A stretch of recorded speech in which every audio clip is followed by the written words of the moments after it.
My friends, may the peace of the risen Christ be with you. As I was preparing last Sunday to celebrate Divine Mercy Sunday, I remembered a definition of mercy that I'd heard.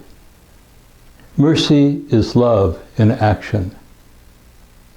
When we think about the corporal works of mercy like feeding the hungry or clothing the naked, or the spiritual works of mercy like instructing the ignorant or counseling the doubtful, we get an understanding that indeed mercy is God's love in action. There are other definitions and understanding of mercy, of course.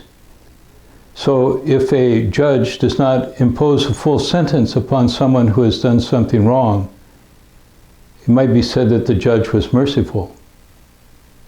And of course, this is the story that Jesus tells us in the Gospels about the master who forgave his servant that debt.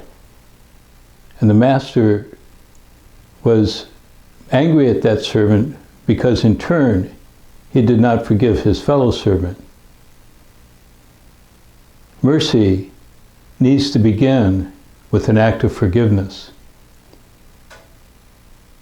Father Robert Spitzer tells us that the key story in the Gospels about God the Father is the story of the prodigal son, or as some would say now, the prodigal father. And the whole point of that parable is that you and I are to rejoice in God's mercy toward us, but even more, we are to become like God the Father. Why are we to become like this Father? Because we have been made in God's own image and likeness, and God wants us to do what God does. In the story, the Father's love for his Son is mercy in action, love in action. This love surrounds the Son, lifts him up and holds him close and restores him to new life. And that's what God wants to do for each one of us as well.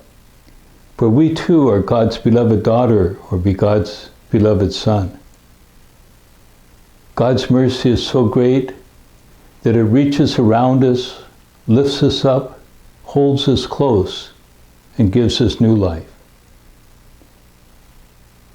God's mercy makes us whole. Let us pray. Risen Lord, you once walked with your disciples on the road to Emmaus. Sometimes, like them, we too feel discouraged and overwhelmed by all that is happening. You opened their hearts and gave them new hope by reminding them of God's mercy, God's love in action, which gave new life to his people. Open our hearts now. Help us to see with the eyes of faith that God is with us and that you are with us on our journey of life. Nourish us with your presence in your holy word and in the sacrament of the Eucharist, which we long for, so that we might share with new enthusiasm the good news of your great love and of the Father's great love, the Father's great mercy with our brothers and our sisters, and help them to experience the peace, joy, love, and life which only you can give them. Have a blessed day.